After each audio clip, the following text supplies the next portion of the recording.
Sugar BP అన్నీ కంట్రోల్లో ఉన్నాయి. ఆమె తర్వాత ఆమె తర్వాత పుట్టినటువంటి మూడు సంవత్సరాల గ్యాప్ వాళ్ళందరికీ పెళ్ళిళ్ళయ్యాయి. వాళ్ళందరికీ చిన్నావిడికి షుగర్ బీపీ, పెద్దావిడికి, రెండో ఆవిడికి షుగర్ బీపీ, మూడో ఆవిడికి షుగర్ బీపీ, పెద్దావిడికి మాత్రం షుగర్ లేదు, బీపీ లేదు. ఉన్నప్పటికీ కంట్రోల్లో ఉన్నాయి. వీళ్ళకి పుండు వస్తే ఆరదు, గాయమైతే మానదు, హాస్పిటల్ చుట్టూ తిరుగుతున్నారు.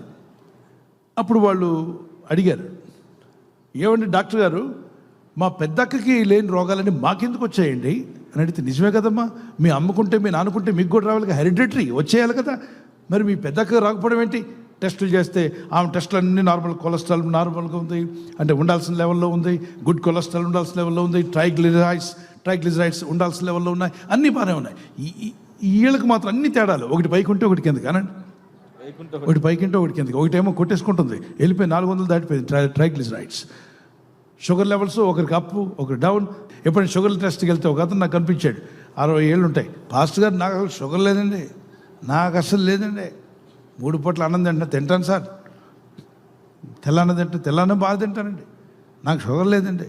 ఉదయకాలం ఎలా ఉంటుంది? నోరు ఎండిపోయినట్టు ఉంటుంది, బాగానే ఉంది. ఉదయకాలం నోరు ఎండిపోయిందంటే ఆల్రెడీ కొట్టింది, షుగర్ బెడ్లోకి వెళ్ళిపోయావు, నువ్వు చెక్ చేయించుకో. నాకు లేదండి, మా డాక్టర్ గారు ఎప్పుడు లేదని చెప్తాడండి. ఎవరా డాక్టర్? పాతకాలపు డాక్టర్. ఈయనకు ఉదయకాలం 180 ఉన్నా పర్వాలేదంట, ఆయనకు కూడా అంతే ఉందంట. ఈ పాతకాలపు డాక్టరు ఆయన అడ్జస్ట్ చేసుకుంటూ ఆయన పేషెంట్లంతా నేను చేస్తున్నాడు. నాకు 160 ఉంటే నువ్వు 180, నో ప్రాబ్లం రా అంటున్నాడట. అసలు ఉండాల్సింది ఎంత? 100, 120 లోపు ఉండాలి, అది కొట్టేస్తుంది 180కి. ఏది? ఉదయకాలం ఫాస్టింగ్తో ఉన్నప్పుడే. సరే, ఈ 3 నెలలు చెక్ చేసి